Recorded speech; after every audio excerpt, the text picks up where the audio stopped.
Okay, both on? Mm-hmm. Okay. All right, guys, so this is what we've got so far. He goes, I see he's about to draw a knife. Ian is going to guard his head because my first attack is going to be, or counter attack is going to be to his eyes or his head. I'm pushing offline with my right arm, and I'm stepping not straight back inside his visual field. I want to step offline away from that weapon arm. You see it diagonally off. When that knife comes, if I have time on the draw, I'll actually take another step offline to make it a little farther from him. When that knife does come in, I'm parrying with a tertiary parry and a primary parry.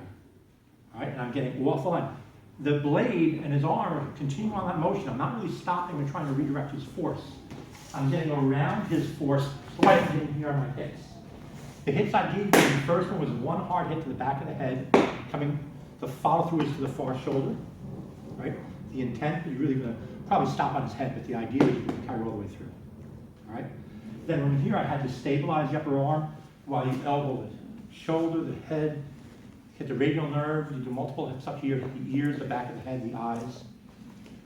When you're hitting on his arm, I'm controlling his upper arm. My fingers in his bicep, brachial area up here, above the elbow. This way, when I hit lower on the arm, on the radial nerve, the arm doesn't flex. If I hit the bicep, then, because the elbow joint is there, you could pop this up into my armpit if I'm not careful.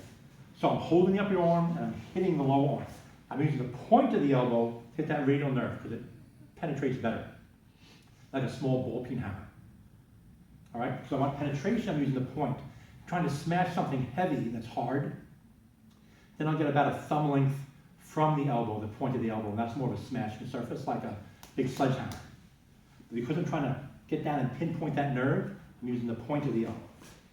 Backhand against the ear to blow out his eardrum, that's kind of like a flashbang going off. Then watch, I slide down, my right hand slides down to meet my left, I'm sorry. So slide hand finds hand, and then I slide down to his wrist. And from here, I'm pivoting around his wrist. I'll put this up, see a little bit. And I'm actually grabbing with my forefinger into his pulse with my right hand, and my left hand is stabilizing in. I'm going to go into the ribs, and when he feels I hit his ribs, he should let go. You strike in, much like striking a match, and kind of slide down his ribs to make him let go. Step past the knife with the far outside leg, and push with the closer arm. If you're on the right side, it means your right leg steps, and your left elbow hits the elbow.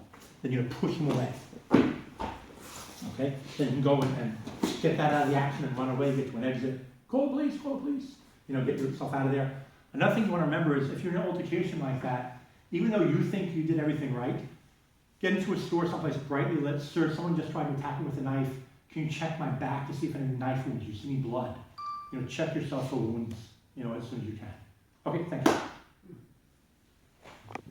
Okay, roll off.